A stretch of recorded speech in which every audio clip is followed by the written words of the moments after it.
Me desculpe por não ter te pego aqui hoje. É que eu me perdi quando eu vi você já tinha ido embora. A sua mãe disse que você despediu de mim e eu não vi. Por isso que eu não lhe pedi. Me faz esse favorzão, tá? Boa noite, durma com Deus. Eu te aguardo aqui amanhã na hora do almoço.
Eu já tinha, na verdade, uma reflexão crítica sobre isso.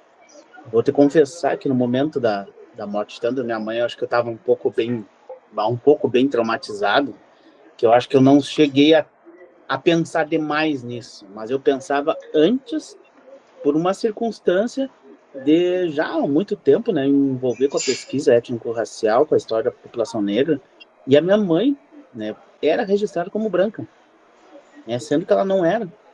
Então isso lá, mais de 30 anos atrás, já me causava um certo espanto, né, por que a minha mãe era registrada como branca? E aí daí, lógico que na certidão de óbito dela também aparece ela como branca. E isso tem a ver com várias questões, né? Para mim, uma questão de fundo, principalmente, é a nossa questão histórica do não reconhecimento da negritude. A gente tem que entender que o Brasil, após a República, há uma negação da negritude. Então, houve um movimento que é institucional de branqueamento da raça, que faz com que a miscigenação seja valorizada, e aí acontece que as pessoas negras, que ao se casarem com pessoas brancas, começam a ter essa mistura de cor, e aí qualquer tom de branco que gera o nosso colorismo nas famílias já é considerado branco. Então eu entendo que a minha mãe, como uma pessoa que nasce ali na metade do século XX, pouco antes do final da metade do século XX, ela já faz parte desse processo histórico que tem uma gotinha de branco, já registra como branco. E isso é uma questão que as famílias negras aceitavam. As famílias negras queriam isso porque era uma forma de se inserir na sociedade, em uma sociedade que estava institucionalmente reconhecendo que a branquitude era um status quo de aceitação, sobrevivência dentro do meio, e as famílias vão lá e registram. Ah, é branco. Outro lado da história que também me despertou quando eu pensei isso. Há uma questão também do registro civil, né? Então, quem faz esse registro, tanto de nascimento quanto de óbito?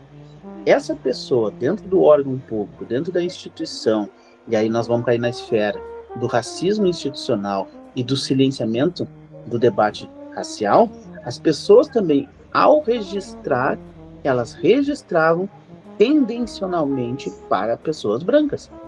Isso aí também fez com que eu pensasse assim, ó, não há no Brasil, eu acho que ainda, pode ser que eu esteja sendo até um pouco leviano, mas pelo menos até o início do século XXI, não havia uma formação desses profissionais para indicar, na verdade, a cor correta das pessoas.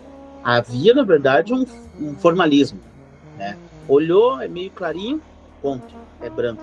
Tanto é que os registros da Polícia Civil, se a gente for olhar, eles também passam por essa impressão que existe mais brancos registrados do que negros registrados. E o porquê? Porque há uma tendência de se escrever a palavra branco. Então não me surpreende quando eu vejo o atestado de óbito, principalmente da minha mãe, e a minha mãe então é uma mulher negra, mas que vem de uma situação de família bem miscigenada, pronto, né? Ela tinha uma pele um pouco mais clara, ela passou por branca. Então, para mim, esse debate ele veio junto com uma série de outros debates que eu já me envolvia, que eu já provocava, sobre o registro das pessoas negras. E o debate de fundo é muito maior para mim, ele é muito mais grave, porque a gente está falando de morte, mas a gente está falando de um processo histórico que começa no nascimento, no reconhecimento da pessoa negra. Até academicamente isso acontece. É mais fácil ter registrado como uma pessoa branca do que dizer ali, ó, é uma pessoa preta. Se não há um processo de autorreconhecimento recente que nós temos na nossa história, e vamos ser coerentes, esse autorreconhecimento é coisa de 10 anos para cá, o que acontecia quando tu entrava numa universidade? O reconhecimento, quem escrevia era a instituição, não era nós que nos dizíamos negros. Então o que acontece com o processo de óbito? Não é a pessoa que está se dizendo a sua cor, é alguém que vai lá fazer o registro, que faz parte de uma instituição, e uma instituição que historicamente ela passa por esse processo de branqueamento. Então o choque, ao mesmo tempo que ele acontece, para mim ele era previsível. Ele foi previsível para mim, porque eu já tinha visto o registro da minha mãe de nascimento como uma pessoa branca. O meu pai não passa por isso. Nunca parei para pensar, porque meu pai já tinha um reconhecimento lá na certidão de nascimento dele como negro, e quando morre também como negro. Mas ela era branca, era tida como branca. Traumas de pensar aqueles que vieram antes, aqueles que não tiveram debate, aqueles que não tiveram reconhecimento, e aqueles que passam por esse processo institucional de branqueamento. Tá? Tu tinha que ser o mais branco possível, tu tinha que ser reconhecido como branco. Por isso que para mim, assim, ó, o debate já vinha acontecendo, parece. Eu já vinha com essa coisa matutando na minha cabeça, né? Minha mãe passava por branca, minha mãe passava por branca.